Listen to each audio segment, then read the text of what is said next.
Um sorriso negro, um abraço negro, traz felicidade. Nego sempre fica sem sossego. Negra é a raiz da liberdade. Negra é a raiz da liberdade. Negra é a raiz da liberdade. Oba, oba, oba, oba, oba! Salve, família! Salve! Kézia Neves pra vocês. Que coisa linda! Olha aí, hein? Estamos aqui no Pode Pretos. Porque preto também pode? Ixi, Maria! E ontem tivemos a estreia do primeiro episódio. E foi muito bom, hein? Muito bacana. Já quero agradecer aqui a comunicação, ao Fernando, ao Rodrigo, à Gabi, ao Marcelo Falcão, ao Vini. O Vini fez o Vini fez um trampo no começo. Foi muito top, cara. Ficou muito massa. Nossa, muito obrigada, tá viu? Certo. E ao nosso presidente Marquinhos Ferreira pela oportunidade da gente estar aqui com o nosso Pode Pretos. Porque preto também pode. Tá certo. Mês de julho, você sabe que estamos no mês da mulher... Da mulher preta, né? Olha aí, da mulher preta. E hoje nós temos aqui uma super mulher preta. Maravilhosa, gente. Maravilhosa. E eu vou falar pra você, ela é demais. A primeira mulher preta a se eleger vereadora nos 105 anos de história no município de Catanduva. É graduada em administração de empresas, pós-graduada em recursos humanos e estudante do curso de pedagogia. Foi membro da Pastoral Afro de Catanduva. É uma das fundadoras do MNC, o Movimento Negro de Catanduva, um movimento do qual participa ativamente há anos. Atualmente é a primeira secretária da Câmara Municipal de Catanduva. Nós estamos falando aqui, Kézia Neves. Nada menos, nada mais de que... É o Thaís seguinte... Braz. Falei. Thaís Braz. Noiva do Aguinaldo. E mãe da Eleonora. Noiva do Aguinaldo. Filha do José Carlos. Exatamente. E filha da agora eu vou ter Patrocínio. E mãe da Eleonora. Isso aí. Estamos falando... de Thaís Braz, maravilhosa. Seja bem-vinda. Gente, muito obrigada. Tô literalmente em casa, né? Novamente. É isso aí. Sinta-se em casa. Que eu tô falando, hein? É isso. Bate-papo entre amigos. E obrigada pelo convite. Agradecer a toda a equipe, né, pela iniciativa. A gente ter um espaço assim, pra falar da gente, né? Importante. É bom, Seja né? bem-vinda, viu? Obrigada. Nós tivemos uma aula aqui na última, com a nossa a Tainá, e aí eu falei assim, nós em vez da gente começar no pré, no Jardim da Infância, nós já fomos direto no mestrado, Vocês doutorado. elevaram o nível. Pelo amor de Deus. Foi, você sabe o que a gente tá falando, né? Foi demais. Foi demais. E dá vontade demais, isso que é bom, né? É incrível, eu sou suspeita. Vamos lá? Vai lá, Kézia. Então, como a gente já te disse, seja muito bem-vinda. E a gente já quer começar falando sobre esse marco, né? De ser a primeira mulher preta eleita vereadora na nossa cidade. O que te levou a buscar isso, Thaís? Olha, Kézia, foi uma trajetória assim, muito maluca, porque a política, estar dentro, né, do cenário político, não foi algo projetado. Você fala assim, Thaís, você tinha esse sonho? Não. Mas a atuação, né, os caminhos, me trouxeram até esse espaço aqui. Então, eu lembro que quando eu recebi o primeiro convite, falei, gente, esse pessoal tá meio doido, né? O que eu vou fazer no meio da política? O que eu vou concorrer a uma eleição? Né? Sabia muito pouco, né, sobre como que era esse universo, esse contexto de política. O máximo que eu me aproximava era ir lá e exercer o meu papel, né, de cidadã e votar. E aí depois, quando veio o segundo convite, eu comecei a pensar assim, poxa vida, será que esse pessoal tá vendo alguma coisa que eu ainda, né, não percebi? Uhum. E aí, quando veio, né, o convite mais específico do partido, no qual me filiei, também já tinha uma proximidade de militância, aí eu falei, por que não? Então eu fui conversar com a minha família, e depois com a minha segunda família, que é o Movimento Negro, né? Todo mundo falou, vai, né? Você tem que estar lá, um dos nossos tem que estar lá para falar sobre quem somos, sobre as nossas necessidades, né? Potencializar vozes que até então não chegam nesses espaços, né, institucionais de poder. E aí nós começamos a traçar essa trajetória de fazer campanha. Foi um momento, assim, também um contexto muito delicado para todo o cenário nacional, em meio a uma pandemia e sem grana. Então foi assim, com muita luta mesmo, com os recursos que tinham, e acabou dando certo, né? Até porque as pessoas não criaram uma imagem, né? Eu fui mesmo para a campanha, criando propostas, um projeto, né, político com a minha própria vivência, né? Uma mulher preta da periferia, para atuar com direitos humanos. E é isso que a gente tem feito, né? Potencializando aí vozes e temas que até então não conseguiam chegar num espaço como esse. E como era a sua visão antes, a sua visão aqui da Câmara, antes de você entrar, e como é agora a sua visão agora que você já está aqui dentro? Valorizo muito mais. Porque até que uma grande parte das pessoas, a gente é educado, né, a ficar muito distante da participação política. Então, a visão que eu tinha era de que as pessoas tinham os mesmos perfis, né, os mesmos vícios de comportamento, e é um espaço muito valoroso, né, quando você se propõe a estar aqui representando não só um grupo de pessoas, mas dentro do seu trabalho, da sua atuação, você poder melhorar e dar condições dignas, né, para a vida das pessoas. Mas a gente chega até com uma visão muito romantizada, né, eu entrei, eu consegui, eu vou conseguir mudar, revolucionar, e não é bem assim, né, os trâmites burocráticos são muitos, né, os bastidores são mais intensos, mais complexos, então é um choque de realidade que a gente acaba se adequando, né? Mas é um trabalho assim, extremamente gratificante, né? De tudo que a gente consegue colher e devolver para a sociedade, né? É uma experiência maravilhosa, apesar de muito desafiadora, é maravilhosa. Que legal. E quem é a Thaís Braz? Bom, Thaís Braz, né? Filha de Catanduva, opa! moradora do Conjunto Euclides, devido a toda escola, né, pública, filha da Patrocínio, do José Carlos, minha mãe, uma grande cozinheira, né? Nos criou aí com essas mãos, né, de fada, com o seu trabalho, né? Tenho uma irmã, agora mãe, né? Venho da área de humanas totalmente, né? Me graduei em administração, agora estudo pedagogia, agora mirando voltar para a sala de aula também, que é uma grande paixão, até porque a educação foi, né, um dos grandes instrumentos, né, da minha ascensão profissional e pessoal também. Militante, uma das fundadoras do movimento negro, que é uma das minhas grandes paixões, né, poder também ter essa atuação. E hoje uma mulher que pensa em pavimentar o caminho, né? Fazíamos essa reflexão esses dias sobre qual que é o nosso papel de mulher negra, né? Acho que hoje o meu sonho é que as próximas gerações não tenham que sofrer e lutar tanto. Então eu me coloco muito nesse espaço hoje de ser essa mulher que sonha um pouco mais, que acredita, né, que os dias melhores eles têm que chegar, né? Porque a gente não tem que lutar o tempo todo. Então essa sou eu. Gosto de cozinhar, né, Bia? Sim. Mas cozinha bem? Eu cozinho bem. Faz de todo ovo. Aqui essa só sabe, acho que fritar ovo. Você fala. Acha? Ô, louco. Pra caramba. Tem uns dons escondidos aí quando eu tô muito estressada, né? Pra diluir o ranço, eu vou pra cozinha. Então, só sai coisas boas, né, gente? Ai, eu gosto. A gente transmuta. Veio de vovó, passou pra mamãe. Certeza, né? Vem. Então você é a filha mais nova. Vocês são duas irmãs. Isso. Só as duas. Que bacana. Exatamente. Bacana. Kézia Neves. Vamos lá. Em março de 2018, houve um assassinato brutal que vitimou uma mulher preta vereadora na cidade do Rio de Janeiro. A tragédia tomou conta da mídia nacional e internacional. Já se passaram 5 anos da morte de Marielle Franco e seu motorista Anderson Gomes. Um crime hediondo que causa repulsa e ainda não teve suas investigações finalizadas.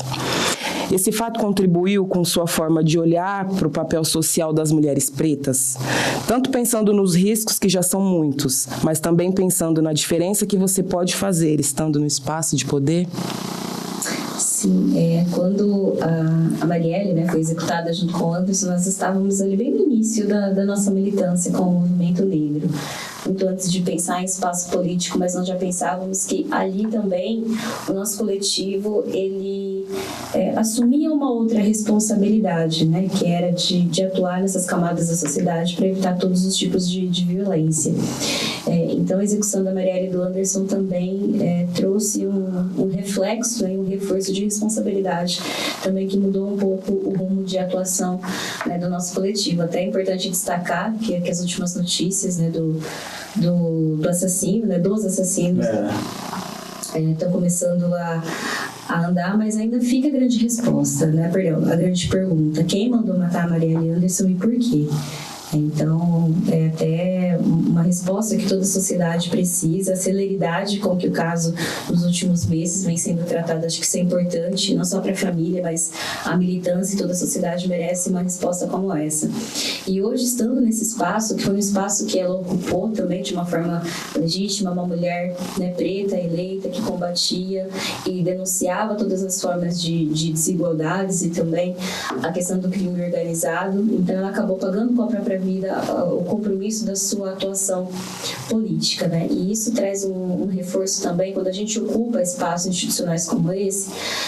Olha só que paralelo interessante. Nas últimas eleições, que foram as eleições de 2020 no pleito, nunca se elegeram tantas mulheres, pessoas pretas da comunidade LGBTQIAPN+, dos povos originários, e ao mesmo tempo nunca se houve uma onda de violência política de gênero tão grande, né? Então, ao mesmo tempo que a gente tem a ascensão a esses espaços institucionais, ao mesmo tempo a violência caminha também nesses espaços, então não nos blinda de estar aonde nós estamos, né? De sofrer essas micro e macro agressões. E infelizmente, né, o que aconteceu com a Marielle também traz um reforço para os nossos mandatos, né?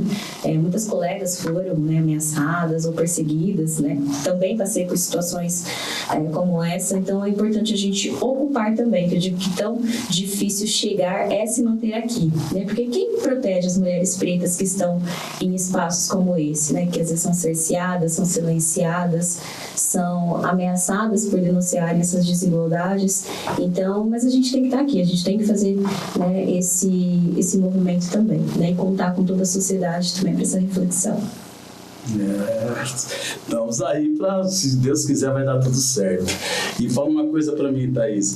Você estava falando que você vai voltar de novo a dar aula, né? Quando você começou, você teve o apoio de toda a tua família? Porque a gente vê muito na comunidade a galera que não tem apoio, que não tem os pais que dão esse apoio. Você teve esse apoio ou você de querer buscar isso, buscar os estudos, querer crescer?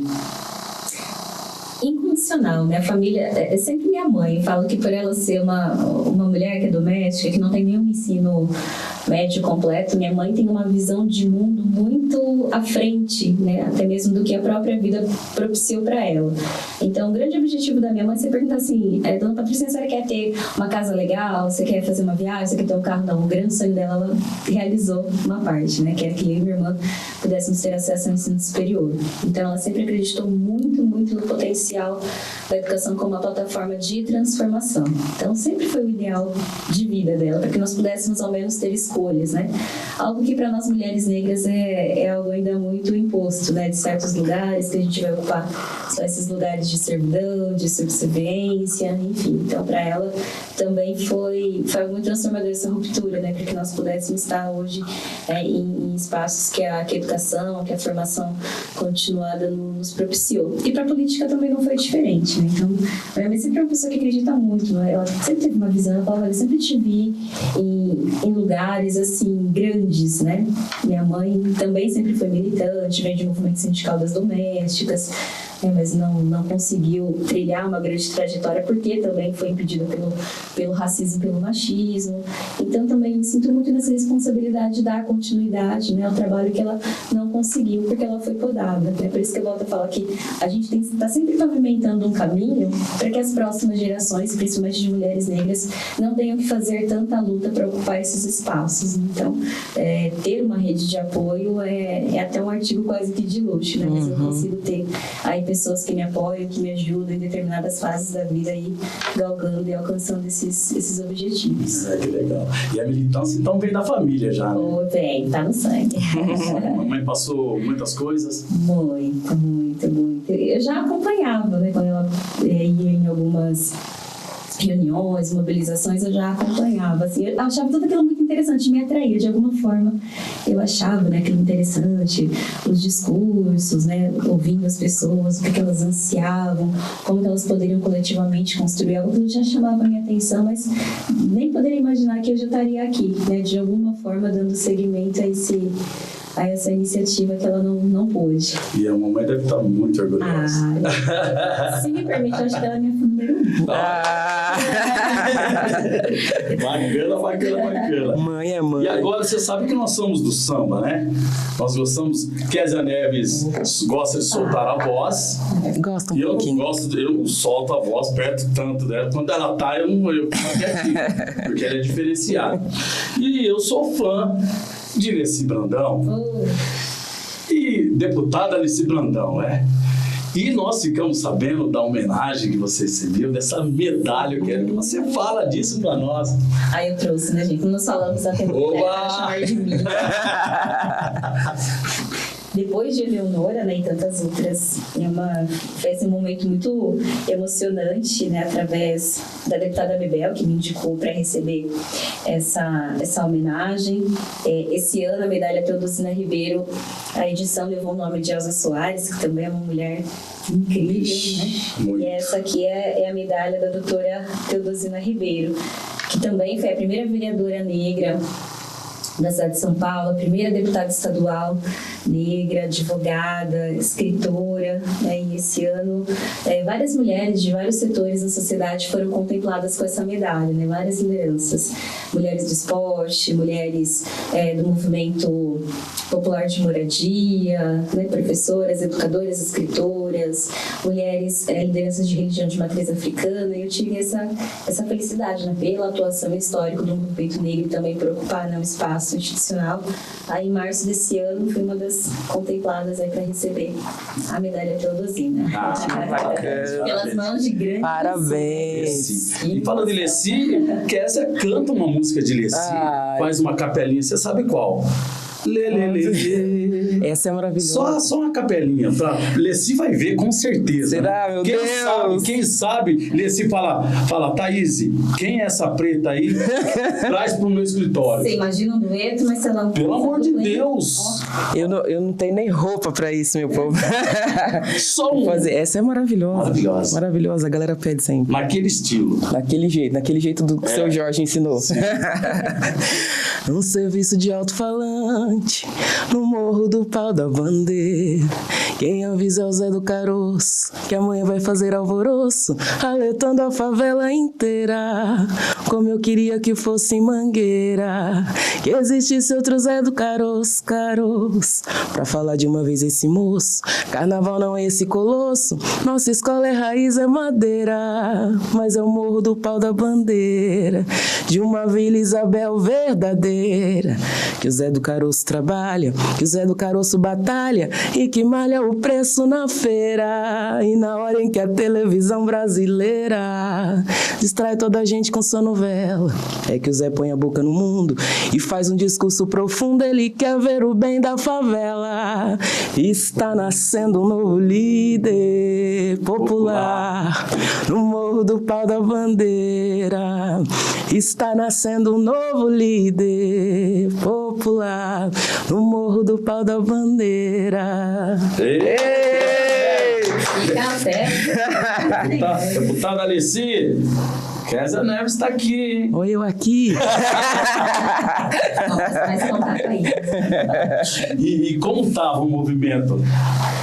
Os pretos e as pretas foram, eu imagino como estava. Eu lembro quando eu falei, Thaís, pelo amor de Deus, você vai lá, vou lá. Falei, meu Deus, manda um abraço para Leci. Nossa, foi sensacional. Aonde que foi? Foi na Lesp. Nossa. Então, no momento assim de receber, eu falei, meu Deus, eu vou receber a medalha, eu vou tietar, que eu vou fazer. Ai, que emoção, né? E a Leci é uma pessoa muito acessível, de uma solidariedade, de um carinho, de uma humildade assim tão grande. É aquele tipo de pessoa que você quer apertar e não soltar. Sempre tá junto, né? Ela é maravilhosa. Ela é maravilhosa também. Uma das grandes mulheres, né, da nossa história, não só como sambista, como artista, como defensora, né, das religiões de matriz africana, como também deputada, né, uma das poucas deputadas negras do estado de São Paulo. Então, Leci também tem um legado muito grande para a história do nosso país. Né? Salve, Leci! Salve, Leci! Opa! Eu vou falar uma coisa pra você. Hoje eu tô meio tremendo perto dessa mulher. E você sabe que eu também tô? A gente tá... Thaís, vamos falar de outra mulher muito importante. Para isso, vamos ver esse vídeo curtinho do Mano Brown. Por favor, vire. Ângela, tô com o seu livro aqui. O Sentido da Liberdade. O que é a liberdade para você? Bem, eu venho refletindo sobre essa questão durante toda a minha vida e houve momentos em que pensei que que sabia o que a liberdade realmente significa, mas então novas dimensões da liberdade surgiram. A princípio, se pensávamos que a liberdade negra era a liberdade para o homem negro, passamos a reconhecer que tínhamos que reivindicar também a liberdade das mulheres negras então, reconhecemos que a estrutura binária de gênero nos impedia de conceber mais amplamente quem merece liberdade. Então, tivemos que pensar para além do masculino e feminino e pensar sobre pessoas dissidentes de gênero e pensar em pessoas trans. E tivemos que pensar sobre as pessoas com diferentes orientações sexuais. Depois tivemos que pensar sobre pessoas que foram excluídas dessa concepção, as pessoas com deficiências, por exemplo. E então reconhecemos que nossas concepções estavam muito centradas no ser humano. Então, e os nossos não-humanos coabitantes dessa terra? Portanto, acredito estar descrevendo uma jornada em que nossa noção de liberdade se torna cada vez mais ampla, cada vez mais expansiva e cada vez mais complexa. Em conclusão, a liberdade não é um destino, mas sim a jornada. E no decorrer dessa jornada, tomamos consciência da amplitude da liberdade e acho que isso provavelmente ocorrerá para sempre.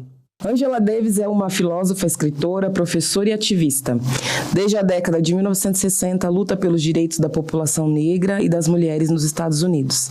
Ela defende a igualdade entre os negros e brancos e a igualdade de gênero, além de expor as dificuldades da mulher negra na sociedade, que além de sofrer por ser mulher, sofre também pelo racismo. Thaís, nesse vídeo ela fala sobre a construção da liberdade. Você como mulher preta, vereadora e tantos outros atributos que compõem sua vida, se sente livre para falar e se manifestar como acredita realmente? Não. É até uma questão que a gente precisa pontuar muito bem, até mesmo pelo formato, né, que a nossa sociedade ela foi construída, que ainda é muito pautada pelo racismo estrutural, institucional. Então, para nós pessoas pretas, a liberdade ela ainda é um objetivo muito distante na sua totalidade. Porque a gente fala na questão da expressão, na questão de ocupar os espaços, de ter as oportunidades, principalmente, de escolha. Então, podem perceber, sempre que uma pessoa preta tem um determinado tipo de comportamento, o peso que recai sobre ela na sociedade nunca é o mesmo, né? Então, ela é muito mais cobrada, ela é muito mais exposta, ela é muito mais cancelada, né? Então, quando a gente fala de liberdade nesse sentido muito amplo, um pouco também do que a Angela Davis fala, nós ainda não temos ela de uma forma garantida, né? E totalitária. Como ela diz, é um processo, é uma jornada que a gente ainda tem que trabalhar fazendo isso, né? Como que a gente vai alcançar esse objetivo? Acho que essa é a grande questão. A gente fazendo combate ao racismo estrutural. A gente tem que romper essa estrutura que o nosso país foi arquitetado para permitir que pessoas pretas possam ser livres, né? Porque todo esse processo de abolição, a gente sabe que foi totalmente arquitetado por interesses econômicos, né, e não monetários. Então a gente tem uma questão da dívida histórica que ainda é muito grande. A gente não vai conseguir reparar aí essa dívida secular que dizimou tantas milhares, né, de pessoas. Então, quando a gente fala, a Ângela fala isso, a gente traz isso para o olhar do ser humano, mas quando a gente faz esse recorte das pessoas negras e principalmente das mulheres, a gente ainda tem um caminho muito grande a seguir. Os números falam muito isso. Eu acho que é muito interessante, né, quando as pessoas têm a oportunidade de olhar esses números, né, para ver que isso não é só algo que a gente está pontuando, né? Qual é a condição da mulher negra hoje? A gente ocupa os espaços, né, de uma forma igualitária, a gente recebe os mesmos salários, né? E aí quando a gente faz a observação desses números, a gente ocupa, né, o topo das violências, né, obstétrica, violência doméstica, a falta de representatividade nas empresas, por exemplo, no espaço político.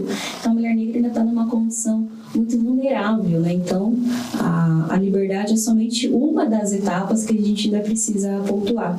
Eu até trouxe o livro da Ângela, né, que fala que liberdade, de fato, é uma luta constante. E deixar também, assim, uma observação, né? A Angela Davis é uma das maiores referências que nós temos dentro da militância e também dentro da construção de direitos da mulher negra e do feminismo negro, né?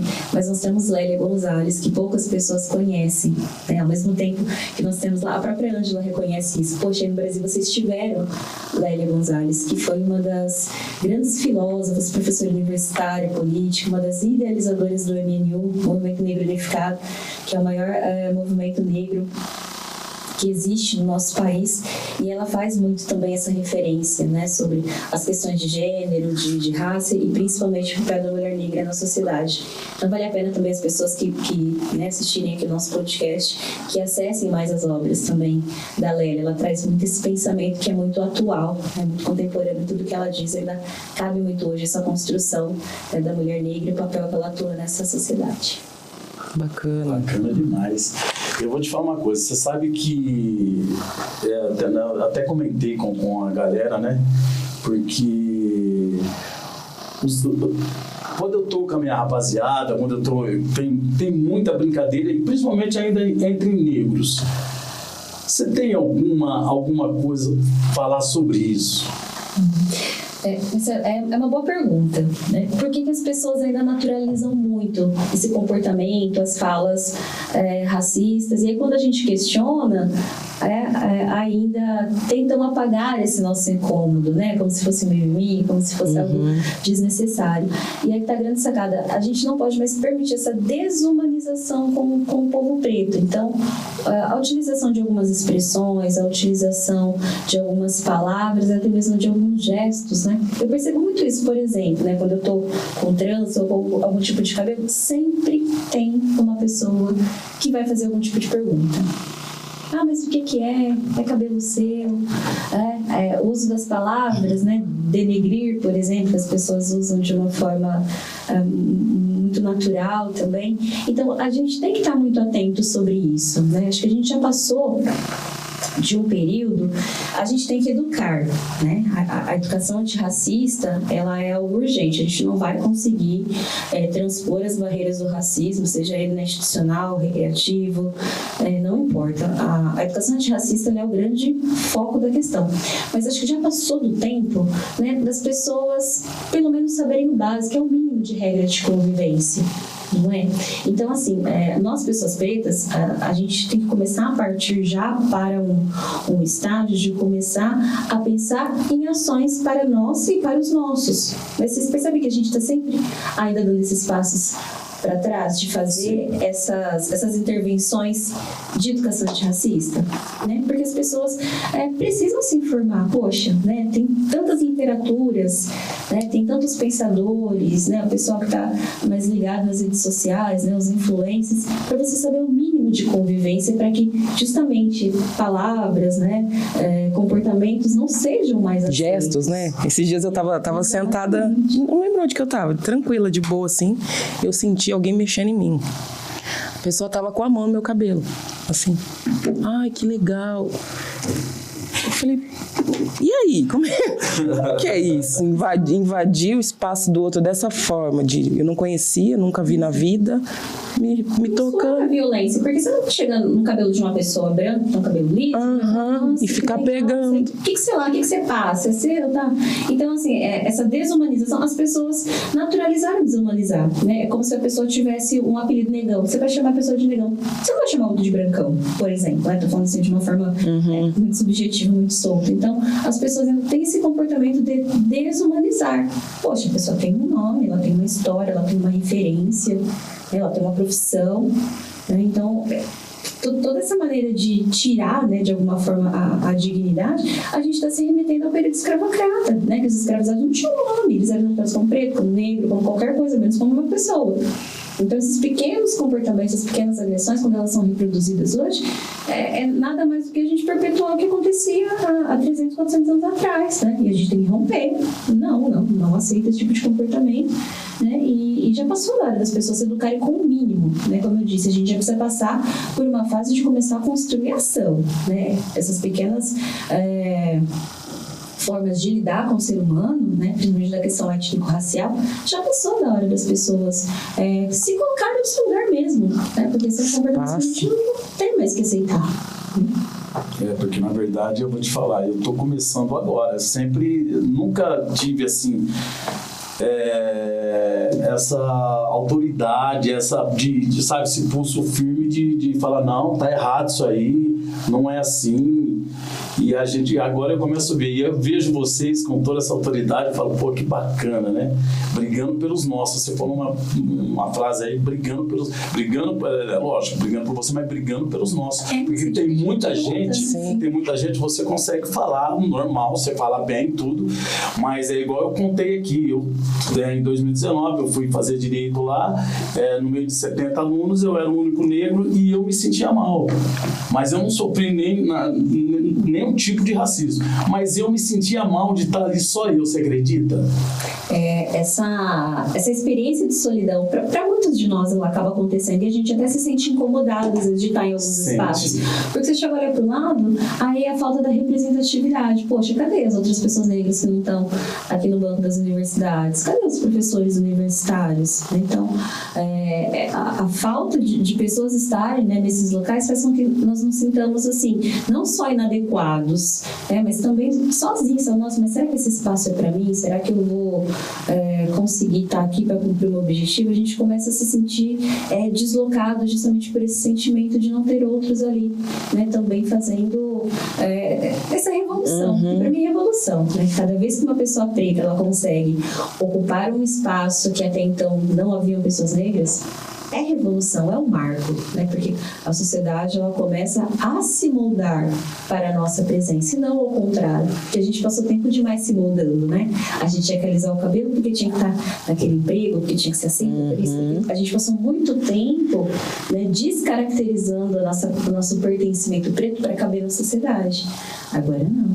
Então, eu até falei isso, quando a sociedade começa a se acostumar, porque a sociedade não está acostumada com a presença da pessoa preta, só nos lugares que ela está acostumada a ver, né?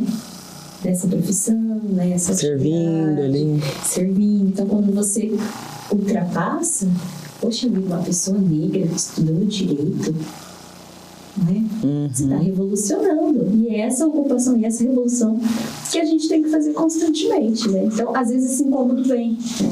Mas é pertencimento. Eu acho que a maioria tem esse... A maioria tem. Tem. Muito. Isso seria trauma? Também porque essa nossa caminhada de se entender como uma pessoa preta e tomar consciência, tudo isso também é um processo.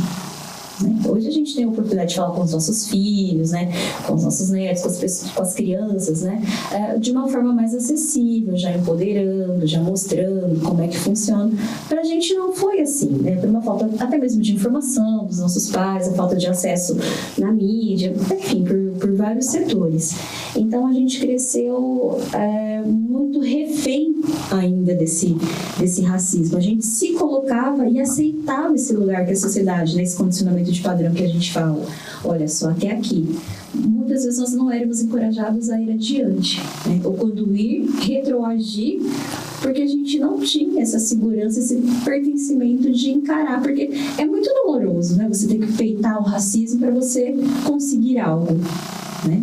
É muito doloroso, você acaba abrindo feridas e é de fato também um trauma, né? Porque toda pessoa preta vai ter uma história de dor, de racismo, de exclusão para contar. Então a gente também, de certa forma, que é até muito injusto, mas a gente tem que lidar, né, com isso para poder seguir adiante, né? Senão a gente acaba sucumbindo e o racismo continua aí. Então a gente tem que ocupar. Esse processo, né, eu acho muito bacana tudo isso que está acontecendo aqui com a gente, o podcast, dando voz para as pessoas falarem, porque a gente está falando, a gente está até meio... Porque a gente não... Eu Kézia, não sei, Marcelo, mas eu estou no processo, assim, de reconstrução total, de aprender muita coisa.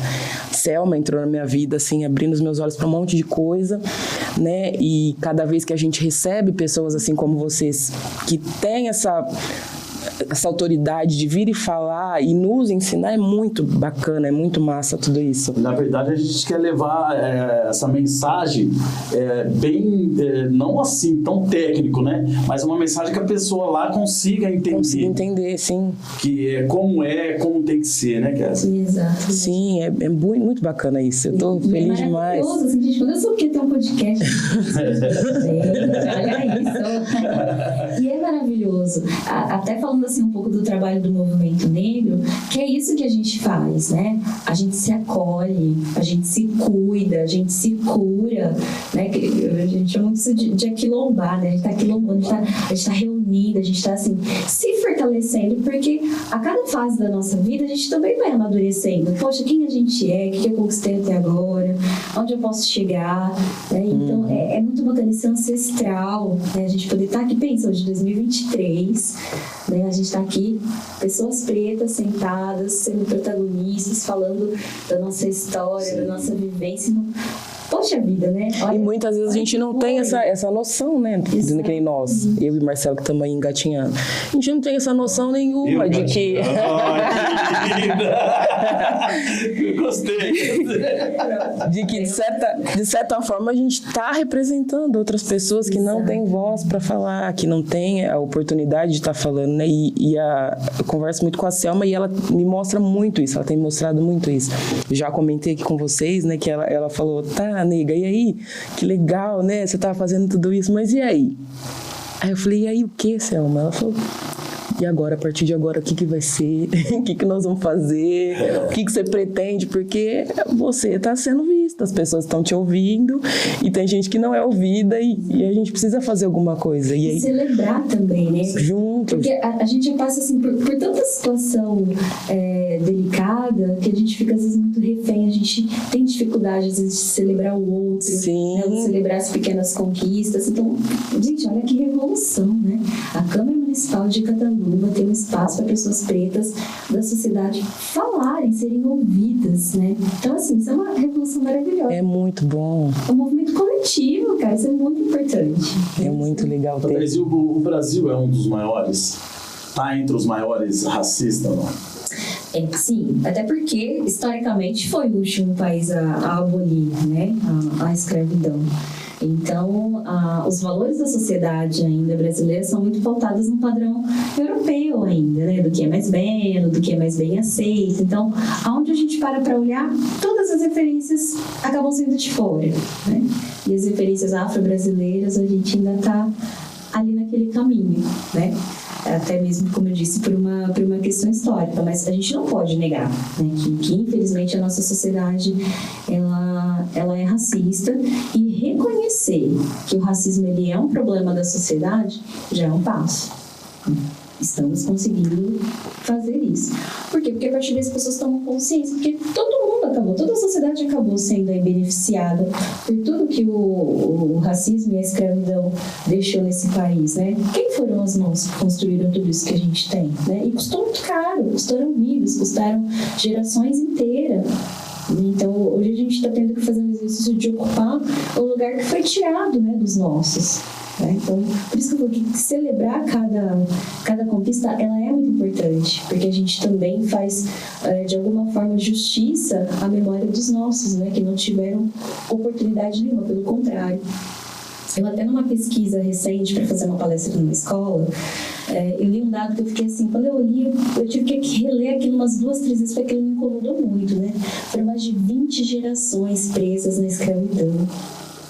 Olha quanto a gente vai ter que reparar para conseguir igualar. A gente está falando de igualdade ainda, a gente está falando nem de equidade, igualdade que é o mínimo que a gente precisa, né? Igualdade de tratamento, igualdade de oportunidade. Poxa, olha a oportunidade que a gente está tendo aqui e que venham outras, né? Sim. Que outras pessoas possam estar na música, na política, lugares, né? em todos os lugares. Poxa, nós somos mais de 50% da população, cadê os nossos, né?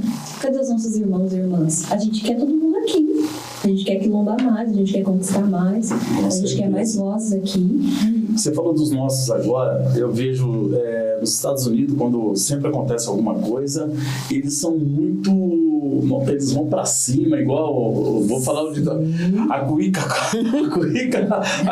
ronca. A cuíca ronca lá. E aqui é bem mais tranquilo. O que você me fala sobre isso? O processo de organização dos movimentos negros, do movimento negro lá foi diferente, né? Dos nossos movimentos. Então, isso é reflexo, né? Começou mais ou menos na mesma época. Nos anos 70 foi um marco, tanto aqui no Brasil com a MNU, quanto com os Panteras, né? Lá nos Estados Unidos. Então, até mesmo o modelo que eles tinham da segregação racial era diferente, né? Então, isso fez com que a comunidade, a militância fosse muito mais unida. Apesar de a gente não ter tido um regime historicamente aqui, né? De segregação racial, isso acontecia mais, né, nos bastidores, mas não tinha algo assim instituído. Então, essa organização da militância, vou assim dizer, né, ela era uma organização feita, de fato, para a sobrevivência, né, porque eles tinham que se organizar para se proteger, para lidar com os ataques, né. Então, isso tem reflexo hoje. Então, qualquer manifestação, caso de violência que possa vir a acontecer, né, esses movimentos eles já estão ali juntos e eles conseguem mobilizar, que isso que é interessante também. Eles conseguem mobilizar toda uma sociedade que não são só de pessoas negras, né? Eles conseguem ali agregar uma massa mesmo para ir para a rua, para reivindicar direito, para falar que não está contente, para denunciar a violência, diferente daqui. A gente tem esses movimentos dos grupos são mais solos, né? A gente consegue fazer isso assim em pequenos grupos. Claro que tem um reflexo, por exemplo, as próprias cotas raciais que a gente tem para educação, para concurso público, foi fruto do trabalho dos movimentos, né? Mas quando a gente fala assim em massa, a gente tem ainda também esse caminho de fortalecimento, né? Para percorrer na militância também, né? Ser mais na cabeça, é isso aí. Você falou das cotas. Gostaria de saber a tua opinião sobre as cotas, porque tem um mimimi, você sabe, né? Muito. Qual que é a sua opinião sobre as cotas? Eu faço muito trabalho com as escolas, né? Inclusive, eu tenho um dos projetos que é a igualdade racial. A gente debate muito com as crianças, né, do Fundamental 10. É o segundo ano que a rede implementou esse projeto, né, com os alunos. Mas, assim, eu sou completamente a favor. A gente falou agora um pouco do período, né, escravocrata, foram quase 400 anos, né? Mais de 20 gerações aprisionadas nesse sistema, que foi um dos sistemas mais cruéis da humanidade. Foi a escravidão, principalmente aqui, né? Estima-se que, não dá para contabilizar, mas que mais de 10 milhões de pessoas foram exterminadas com a escravidão aqui no Brasil. Então, assim, como que a gente paga? Como que a gente quantifica? Não tem como. E particularmente, por que eu sou a favor das cotas? Porque o Estado, quando eu falo assim, Estado, né, a nação Brasil nos deve muito, né? Porque a gente ficou sem referencial, a gente ficou sem referência de onde nós viemos, qual que era a nossa cultura, qual que era a minha religião verdadeira dos meus antepassados, qual que era o sobrenome, né? Que país que veio, né? Porque muita gente acha que a África é país, gente, não é continente, né? Então, a nossa história se perdeu. Sem contar que viemos para cá, né, para apenas servir e ser descartado, servir, ser explorado e descartado. Como que a gente paga isso? Né? E pós-abolição, a população escravizada foi liberta sem direito a nada, né? O Estado não garantiu nada, não garantiu moradia, não garantiu emprego, não garantiu saúde, educação, não garantiu nada. Fomos largados à mercê para sobreviver à própria sorte. E o reflexo de toda essa história está aí, né? Então, as cotas, né, principalmente para a educação, elas vieram de uma luta dos movimentos negros, né? Que determinado dia eu fui bater lá no Congresso e falei, e aí, olha como a população preta está vivendo.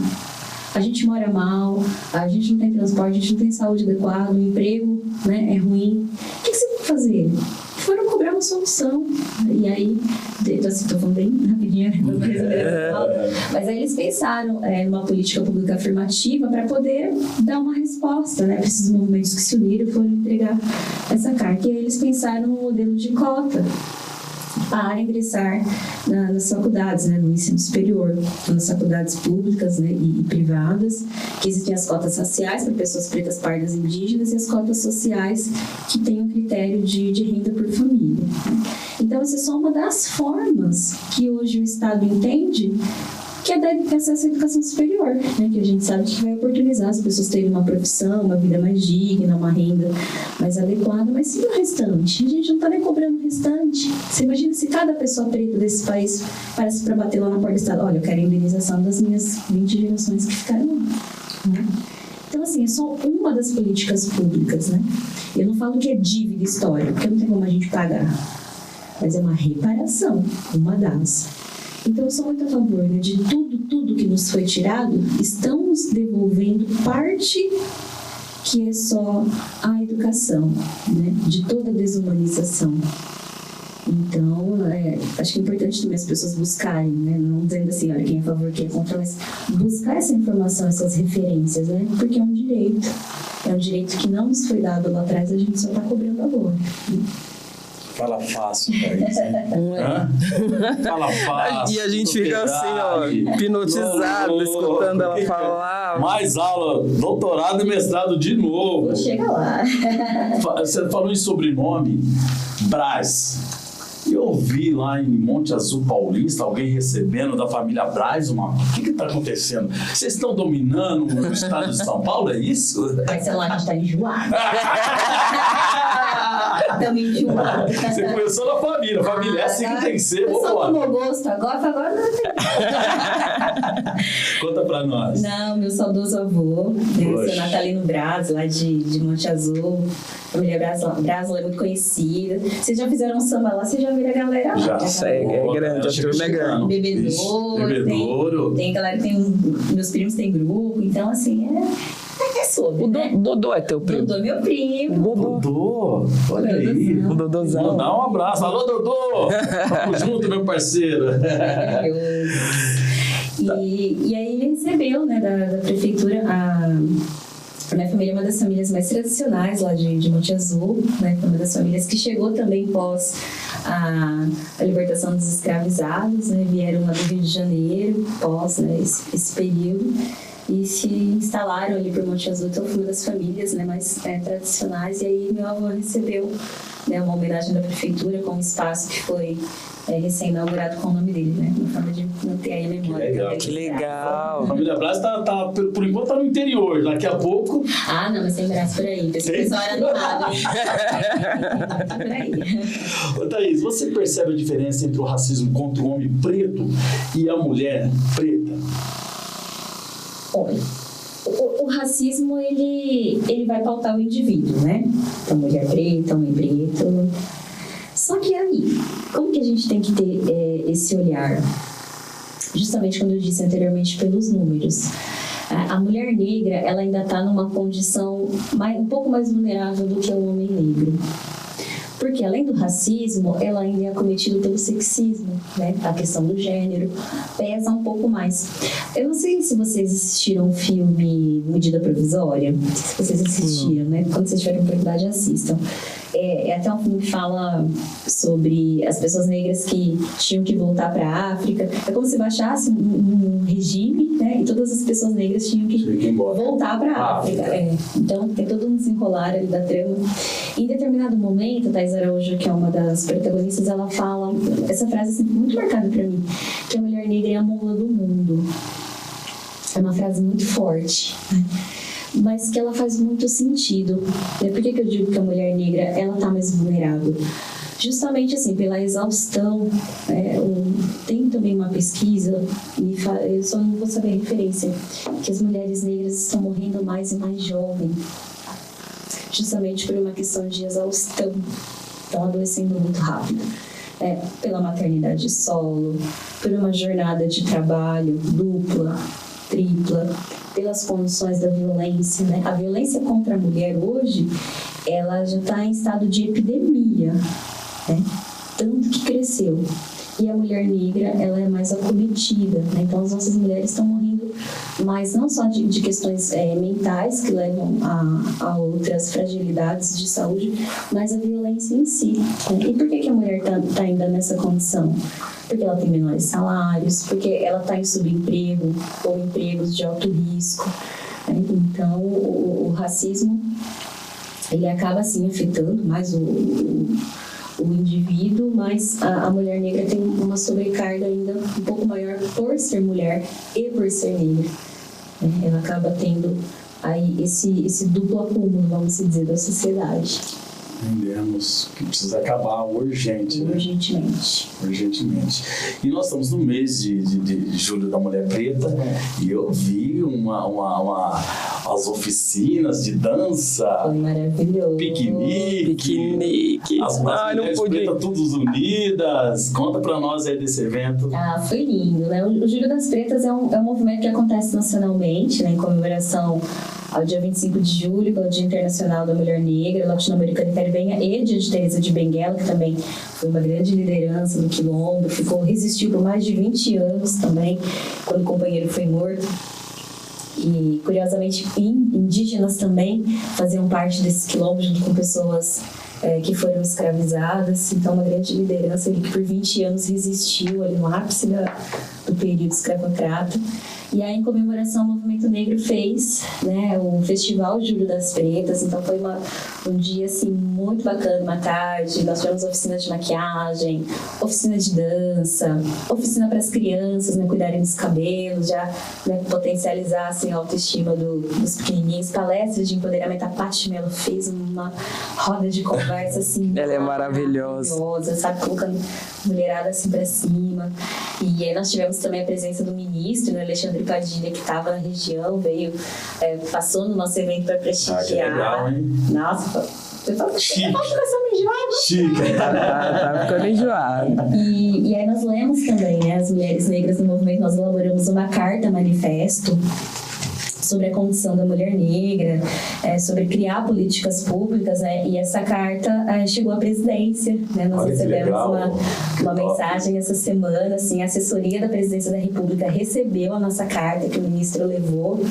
Então, em breve também a gente vai receber. Outra viagem, outra medalha? Será? Oh, glória. Mas só de ter recebido um WhatsApp da presidência, olha. É disso que eu tô falando. É sobre isso, é pra se sentir mesmo. Mas tá por vir, né? Mas, assim, deixando uma referência, um beijo para minhas irmãs de militância do Movimento Negro, né? Que é liderado por mulheres pretas também, né? O Movimento Negro hoje ele é comandado por mulheres pretas. Selma, Carla, Bia, que tá aqui, Scarlett, Luana, né? A mulherada, né? Junto com o Toninho e Fabinho, que toca aí no Movimento Negro. Que legal. Que é bem bacana, né? O trabalho que vocês fazem lá, né? Se você quiser falar um pouquinho sobre isso. Então, a gente está organizada desde 2017, finalzinho de 2017, né? Nasceu dentro da primeira mostra Ubuntu, que foi uma atividade feita no mês de novembro, mês da consciência. E aí nós nos organizamos, a gente viu que faltava um grupo, um espaço para falar sobre a questão do povo preto aqui, e aí nasceu, né, o MNC. Então já há quase 6 anos que a gente está aí na luta, e tem sido, assim, maravilhoso, né? Porque o MNC é um filho, né? Ele tem espaço no meu coração, assim, eu quero Leonor. E a gente tem sentido grandes feitos, principalmente na sociedade. Então, parcerias muito bacanas que surgem, né? Que a gente consegue fazer aí vários eventos, né? O município está abraçando um pouco mais, a gente conseguiu instituir o grupo agora, o SESC, o Senac, grandes parceiros. O SESC, mais uma vez. O SESC é maravilhoso. SESC. E aí tem sido um trabalho aí maravilhoso. E eu quero trazer a Selma pra ver. Fazer. Ela é maravilhosa, vocês precisam. Vamos fazer o nosso Todo mundo precisa conhecer a Selma. Repertório não faltará para esse podcast. Ah, que bacana. Eu vou te falar uma coisa. Eu vi você falando agora. Eu já vi que a Eleonora roubou o lugar de todo mundo, né? Tá em primeiro. É dela. É dela. É tudo dela. Sem choro, sem vela. Eu vi o batizado da Eleonora, todo mundo de branco. Você viu? Que top! Foi que lindo. top! Eu achei muito bacana. Foi lindo. Tive na Umbanda, né? Que foi esse Parabéns. que a madrinha tá aqui.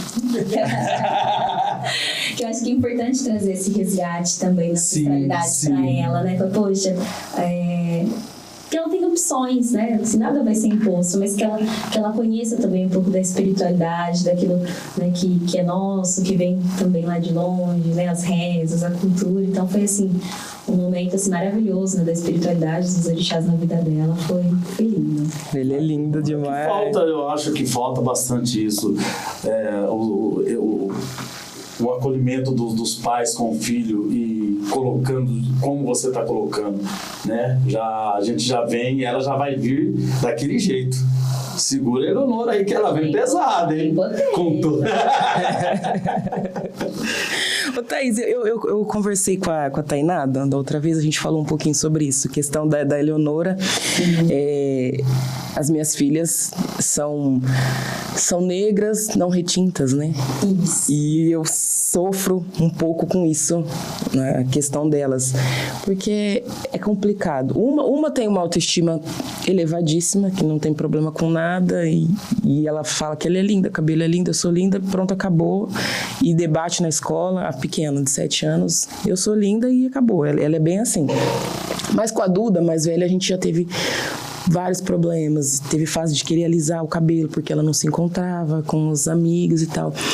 E a Eleonora também, né, vem dessa mescla aí de raças. Você tá pronta para isso? Você já se prepara para isso? Porque com certeza algum momento vai surgir ali.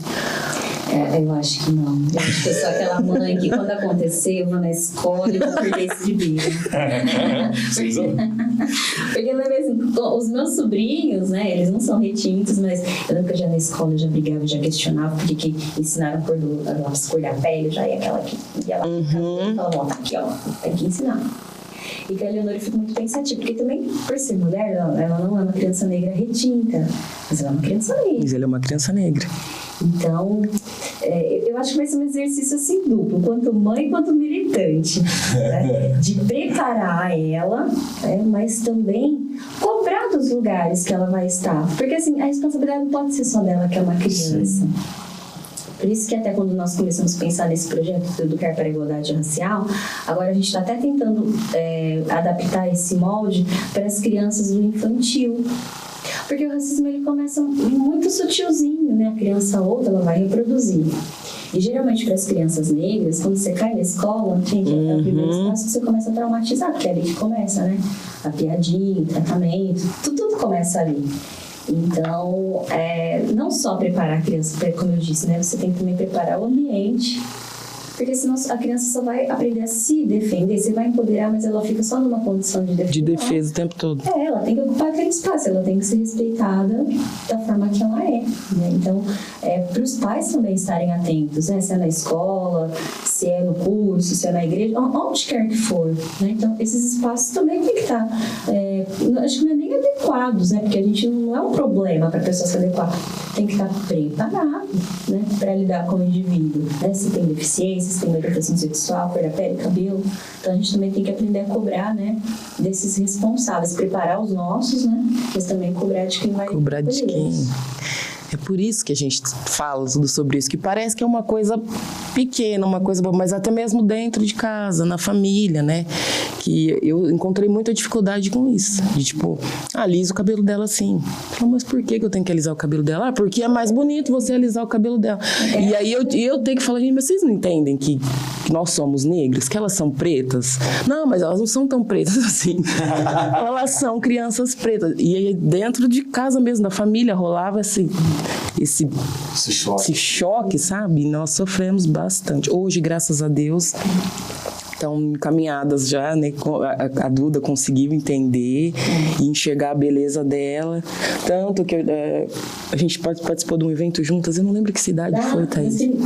Não, das princesas. Não, foi das princesas, não. Foi em Palmares. Princesas, né? Também. Das princesas também. Das princesas negras, né? Mas em Palmares, a gente... eu falei lá sobre isso, né? Que eu me reconheço como mulher preta há pouco tempo. Que eu consegui entender isso. Que antes o meu cabelo era uma luta pra mim, de conseguir me ver no espelho com o meu cabelo de mulher preta. E eu vivia nessa guerra, falando pra elas, não, vocês são lindas, tá? E até um belo dia que a Maria Eduarda me questionou, tá linda, meu cabelo tá lindo, mas por que vocês ficam usando aplique mais liso só? Foi um soco na boca do estômago, né? Mas é a questão da escolha, né? Porque não nos é dado o direito de escolha. Poxa, eu vou conhecer meu cabelo, tá? Eu gosto. Se eu tô empoderada assim, tá? Eu vou usar meu cabelo natural. Não quero alisar, tá? Eu quero pôr uma lace, quero... Sim. Mas é a escolha, né? O poder escolher. Poder escolher isso. E foi daí pra frente que mudou tudo, né? Que eu acordei e falei, não, vou no salão, fui no barbeiro. E raspei. Eu fiquei metida demais com aquele cabelo. E aí eu cheguei em casa, elas ficaram assim olhando. Eu falei, e aí? Mãe, você tá linda. Eu falei, ufa, graças a Deus. Teve uma época que eu cortei, chegaram e me falaram assim, mas eu gostava do teu cabelo antes. Eu falei, bem, quem tem você sou eu, né? Corta igual o seu, deixa igual. Não é? Thaís, tem alguma palavra, frase, gesto que possa passar por meio despercebido, ou perceba, ou parecer brincadeira, mas quando acontece você fica muito incomodada? É como eu disse, essa questão do cabelo me incomoda muito ainda quando as pessoas tentam fazer alguma intervenção com o cabelo, porque eu sou meio camaleão, né? Eu tô de trança, eu tô de turbante, eu tô sem nada, eu tô de cabelo natural, então as pessoas sempre têm o cabelo... E é um caminho sem volta, né? Quando a gente começa a fazer... Não tem. Isso me incomoda um pouco, até que a gente tava falando um pouco, tira essa liberdade, né? De querer usar movimentar assim, o cabelo, né? A questão do tratamento, acho que como eu particularmente tenho isso muito posto, né? Você vai falar, Thaís, uma mulher preta, uma mulher negra. Então, isso pra mim, né, as pessoas já sabem como se referir. Mas ainda tem essa barreira, né? Que o cabelo faz parte da identidade e as pessoas ainda não respeitam. Não, nem um pouco. Nem um pouco. Como você falou, comentários... Né? Até mesmo com eu com meu cabelo curto, mas não ficou bom não, você não combina, meu cabelo é esse, se quiser me aceitar é assim, não é? Não tem? Até porque uma questão a própria Ângela, né, e a Lélia falou muito sobre o sexismo, né, e a hipersexualização padrão da mulher negra, né? E a gente ainda pensa muito sobre isso, né? Que a mulher preta tem que ser aquela da curva, né? Que é tudo grande, e o cabelo, né? Então, esse imaginário que se construiu também, que a mulher negra é dois papéis, né? Ou é a mulher hipersexualizada ou é a mulher que está servindo. Por isso que as pessoas estranham quando vê mulheres negras que não estão atendendo nenhum desses papéis, né? Vem o choque. Por isso que eu falo que é revolução toda vez que a gente está num lugar que as pessoas olham, porque não é isso que elas esperam. Não espera. A gente tá fugindo do padrão. Foge de tudo. Até eu queria comentar com vocês, eu não te falei isso. Mas um tempo atrás nós estávamos tocando em determinado bar. Acho que você vai lembrar. Eu vou falar, você vai lembrar.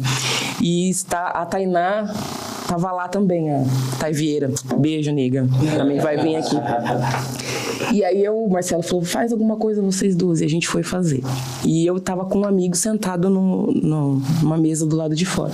E a gente começou a cantar. E nós cantamos Sarará Crioulo, tá? E daquele jeito que a gente gosta, foi. E aí o meu amigo ficou super incomodado, teve que levantar e sair, porque tinha duas pessoas do lado de fora que fizeram o seguinte comentário: olha lá, esse povo, você tá vendo? Não pode dar oportunidade para esse povo, que eles fazem isso, eles ficam se achando e querendo dominar tudo onde vão. Então as pessoas não estão acostumadas. E eu só lamento. Né? Porque de onde a gente vem tá vindo mais um monte. Aí é só segura que a coisa tá, graças a Deus, tá crescendo. E a gente acha que não acontece, né? E acontece muito mais perto do que a gente pensa. Aí que eu faço uma pergunta: se você tivesse ali trabalhando, né, servindo. Então, Estaria tudo É ok. maravilhoso. Estaria tudo então, normal. assim, essa disputa, né, do destaque, então, incomoda, né? Porque o privilégio, quem tem o privilégio na mão não quer abrir mão dele. Você quer ser o centro. Mas não, a gente quer dividir. Falou, né? A gente ajudou a fazer o bolo, a gente quer Sentar e comer. Exatamente. Thaís, muito obrigado, viu? Foi muito esclarecedor conversar com você. Queremos agradecer sua presença e sua luta constante, tão importante para todos nós. Deixa a sua mensagem final para todos que vão estar aí, para os nossos pretos, para nossas pretas. Gente, a gente veio para ficar, viu? Não vamos dar um passo atrás sequer, né? Porque é tudo tão custoso. Então, nós só queremos dignidade e respeito, né? Nós não estamos querendo criar um novo modelo de sociedade onde um esteja acima do outro. A última ideia que tiveram, viram que não deu certo. Né? Então, a gente quer conquistar o mínimo, primeiro, que é o mínimo de oportunidade e tratamento. E depois a gente vai buscar aquilo que é nosso por direito. Então, assim, cuidem das nossas crianças, famílias, cuidem das suas crianças pretas, acolha, né? Nós temos hoje também um coletivo organizado para ajudar a sociedade a pensar, né, nessas ações. E onde você estiver, a gente fala, as pessoas falam muito da luta antirracista. Poxa, mas eu não sou racista. Então é importante também as pessoas ouvirem essa mensagem. Mas o que você está fazendo para promover, né, a dignidade, a oportunidade para pessoas negras e outras pessoas que ainda não são ouvidas na sociedade? Então a gente pode fazer, né? Nós somos um país belíssimo, rico, cheio de oportunidades. A gente tem que abrir a mão um pouquinho do nosso privilégio, utilizar o alcance que a gente tem para fazer uma sociedade assim diferente. E aqui, pelo menos, dentro desse espaço que a gente vem tentando ver projeto bom, aí também voltado para... Iba! E eu tô, assim, muito feliz, né, por vocês, parabéns. Pelos nossos, né? E por tudo ainda que ainda há de vir. Muito obrigada. Virar. E essa aula de mestrado, doutorado que você deu para todos nós. Ah, imagina. Estamos aprendendo. É muito bom. Já vou ler, viu? É maravilhoso. Vou ler. Isso é bom, isso é bom. Thaís Braz. Obrigado, gente. Mais uma do Pode Pretos, Marcelo Correia. Com Kézia Neves. Beleza, beleza. Partiu. Partiu. Pode pretos. Pode que preto. preto também pode. Ai, gente, que maravilhoso.